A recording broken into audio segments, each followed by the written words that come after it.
हूँ। एक व्यक्ति ने भागवत कथा सुनना शुरू ही किया था। मोह माया के परे उस सत्य के बारे में पढ़ना और जाप करना। अब जैसा आमतौर पर होता है, जितना ध्यान व्यक्ति को अपनी आध्यात्मिकता पर नहीं था, उससे अधिक ध्यान दूसरों के सांसारिकता पर रहता था कि देखो उन्हें कैसे अपने जीवन को व्यर्थ गवा रहे, हरि भक्ति नहीं कर रहे। वो सबको समझाता रहता, रिपीट करता, हरि भक्ति करो, नाम जपो, भागवतम सुनो।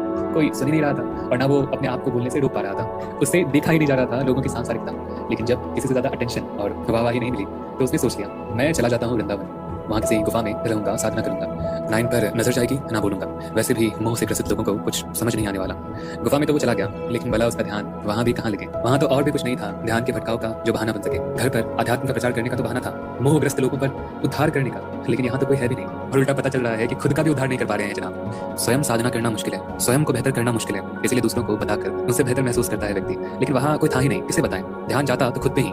मगर एक दिन उसका ध्यान गया गुफा में मौजूद एक छिपकली पर। वो अपने रोजमर्रा के जीवन में मगन थी, कीड़े पकड़ रही थी, अपने काम से काम रख रही थी। लेकिन व्यक्ति से कंटीन नहीं हुआ। उसने छिपकली को ही सुना दिया, कब से दिख रहा हूं तुम्हें, कीड़े खा रहे हो, अरे सात्विक भोजन करो, हरि भक्ति करो। मुझे देखकर कुछ सीखा नहीं क्या? साधना नहीं होता तुमसे, बस जीवन को व्यर्थ गंवा रहे हो। समझो, जीवन भगवान का उपहार है, इसे उनकी भक्ति में लगाओ।